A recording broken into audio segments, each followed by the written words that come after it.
Vitality T20 ব্লাস্টের দ্বিতীয় semifinal, যেখানে মোকাবেলা করবে হ্যাম্পশায়ার, তারা লড়বে নটিংহ্যামশায়ারের সাথে। ম্যাচটা অনুষ্ঠিত হবে 18 জুলাই বাংলাদেশ সময় সন্ধ্যা 7:30টাতে। ম্যাচটা অনুষ্ঠিত হবে বার্মিংহামের এজবাস্টনে। ম্যাচের কমপ্লিট অ্যানালাইসিস করব, তবে তার আগে বলে নিচ্ছি, যারা এখন আমাদের ইউটিউব চ্যানেল সাবস্ক্রাইব করেনি তারা চ্যানেল সাবস্ক্রাইব করবে, ভিডিওতে লাইক করবে, আর পুরো ভিডিওটা কিন্তু না টেনে দেখতে হবে। দ্বিতীয় সেমিফাইনাল এবং একই মাঠে খেলা, যেখানে প্রথম সেমিফাইনালটা হচ্ছে, এবং দেখতে হবে পিচ রিপোর্টে যে এখানে সেম পিচে খেলা হচ্ছে কিনা। যেহেতু এটা একেবারেই দুপুরে খেলা, অতএব সেক্ষেত্রে আগে ব্যাট পরে ব্যাট ম্যাটার করবে না, কিন্তু এখানে যেটা দেখতে হবে সেটা হচ্ছে যে যদি প্রথম ম্যাচটার পিচই খেলা হয় তাহলে এটা ইউজ পিচ, তাহলে টসে জিতবেন, আগে ব্যাটিং করবেন। আর ন্যাচারালি এই বার্মিংহামের এজবাস্টনে আগে ব্যাটের রেকর্ড ভালো, 64 ম্যাচে আগে ব্যাট জিতেছে এবং 61 ম্যাচে পরে ব্যাট জিতেছে, এবং এখানে সর্বোচ্চ রান চেজ হয়েছে কিন্তু 212, এবং এখানে অ্যাভারেজ রান 164। এখন আপনি যদি টসে জেতেন মোটামুটি ভালো একটা রান করতে হবে, তারপরে সেটাকে ডিফেন্ড করার চেষ্টা করতে হবে। যেহেতু দুপুরের খেলা, অতএব সব হিসাব মিলিয়ে আমার কাছে মনে হয় এখানে টসে জিতে আগে ব্যাটিং করে একটা বড় রান করে সেটাকে ডিফেন্ড করা যায়। কিছুটা পিচ স্লো হতে পারে, বাকিটা আপনার অবশ্যই পিচ রিপোর্টে দেখে নিতে হবে। এবার আমি যদি এই দুই দলের হেড টু হেডের কথা বলি, দুই দল এখন পর্যন্ত টোটাল 4বার মোকাবেলা করেছে, তার ভিতরে 3বার জিতেছে হ্যাম্পশায়ার, 1বার জিতেছে কিন্তু ওই নটিংহ্যামশায়ার, এবং সর্বশেষ ম্যাচটা হয়েছিল 2021-এ। তার মানে রেগুলার কিন্তু তাদের ভিতর দেখা হয় না, শুধুমাত্র কোয়ার্টার ফাইনাল সেমিফাইনাল আসলে তখন হয়তো দেখা হয়। এবার যদি আমি একটু এই দুই দলের লাস্ট ম্যাচের হিসেবে আসি, যেমন হ্যাম্পশায়ার তারা তাদের শেষ ম্যাচটা নিজেদের মাঠে খেলেছে, এবং হ্যাম্পশায়ার নিজেদের মাঠের রেকর্ড কিন্তু ভালো, এবং সেখানে তারা কিন্তু ভালো ব্যবধানে তারা জয়লাভ করেছে। আগে ব্যাটিং করেছে, 200-র উপর রান করেছে, তাদের অধিনায়ক জেমস ভিন সেঞ্চুরি করেছে, তারপরে এসেক্সের সাথে সেই রানটা তারা ডিফেন্ড করেছে। আর অপরদিকে নটিংহ্যামশায়ার তারাও তাদের নিজেদের মাঠে খেলেছিল, এবং নিজেদের মাঠে যেটা হয় ট্রেন্ট ব্রিজে নর্মালি পিচ কিছুটা স্লো ডাউন হয়, এবং সেই কাজটাই হয়েছে। কিন্তু ওই ম্যাচটা সারের ম্যাচ ছিল, সারের সাথে তারা নটিংহ্যামশায়ার যেভাবে জিতেছে একেবারে অপ্রত্যাশিতভাবে জিতেছে, 160-এর মতো রান করেছে, সেটাকে সারে এক সময় 100 করেছিল 1 উইকেটে, তারপরে 9টা উইকেট হাতে রেখে, মানে এক হিসেবে 10টা উইকেট হাতে রেখে তারা সেই রানটা চেস করতে পারেনি সারে। এবং সারের টিমের কোয়ালিটি প্লেয়ার আছে, আমি গত ম্যাচের ম্যাচ প্রিভিউতেও বলেছিলাম যে সারের কোয়ালিটি প্লেয়ার আছে, কিন্তু সারে কোয়ালিটি প্লেয়ার থাকলে তাদের পারফরমেন্স একেবারেই তলানিতে, এবং সেটাই হয়েছে গত ম্যাচে।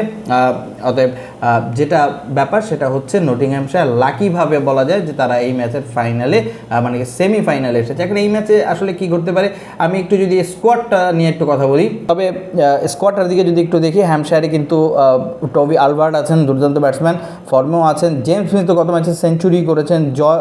ওদারেল কিন্তু গত ম্যাচেও ভালো একটা ইনিংস খেলেছেন, 40+ একটা ইনিংস খেলেছেন। এছাড়াও এই দলটাতে স্টাফস আছেন, নিজের স্টাফস কিন্তু খুব ভালো একটা রিদমই নেই, যদিও গত ম্যাচে কিন্তু তাকে ব্যাটিং করতে হয়নি, বাট এই বড় ম্যাচে তিনি ভালো একটা খেলা খেলতে পারেন সাউথ আফ্রিকান এই প্লেয়ার। এছাড়াও এই দলটাতে কাটরাইট আছেন, কাটরাইট গত ম্যাচে কিন্তু মোটামুটি কয়েকটা বল পেয়েছেন, বাট স্ট্রাইকের ভালো ব্যাটিং করেছেন। জেমস ফুলার অলরাউন্ডার আছেন, স্কট কুরির মতো অলরাউন্ডার আছে। লিয়াম ডসনকে তারা এই ম্যাচে পাবে কিনা দেখার বিষয়, কারণ ইন্ডিয়া ইংল্যান্ডের সিরিজ চলছে, যদি তাকে পায় তাহলে সেটা হ্যাম্পশায়ারের জন্য দারুণ একটা বিষয়। গত ম্যাচে তাকে কিন্তু পায়নি, অতএব তার দিকে নজর থাকবে। ক্রিস উডের মতো বলার এই দলটাতে আছে, সব মিলিয়ে কিন্তু এই দলটা একেবারে খারাপ কোনো দল না। আবার আমি যদি নটিংহ্যামশায়ারে আসি, নটিংহ্যামশায়ারের কিন্তু জেমস হেইন্স গত ম্যাচে ভালো একটা ইনিংস তিনি খেলেছেন, এবং তার ওই ইনিংসটার কারণেই কিন্তু বলা যায় যে দলটা 160-এর মতো ইনিংস করতে পেরেছে, কারণ টপ অর্ডারে কেউই রান পায়নি। জয় ক্লার্ক রিদমে নেই, অধিনায়ক তিনি, উইকেট কিপার তিনি খুব ভালো একটা ফর্মে তিনি নেই। হাসিব হামিদ আছেন তাদের ব্যাটসম্যান, তার দিকে একটা লক্ষ্য রাখতে হবে। এছাড়া কাইল ভ্যারেনির মতো ব্যাটসম্যান আছে, রান করতে হবে। জর্জ মুন্সি গত ম্যাচে অল্প কিছু রান পেয়েছেন, তাকে জ্বলে উঠতে হবে।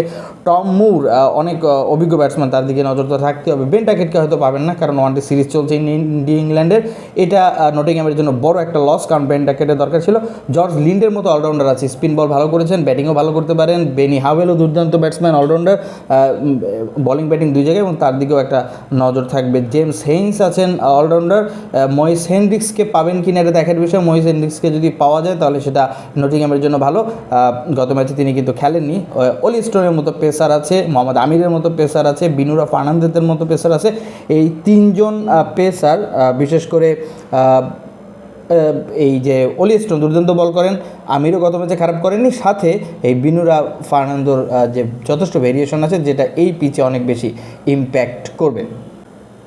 দুই দলের স্কোয়াড নিয়ে তো কথা হলো, কিন্তু প্রবাবল 11 না পাওয়া গেলে সেখানে কিছু করার নেই, সেটা অবশ্যই টেলিগ্রাম চ্যানেলে আসার সাথে সাথেই দিয়ে দেওয়া হবে, আপনারা সেখানে জয়েন করবেন, ভিডিও ডিসক্রিপশনে দেওয়া আছে।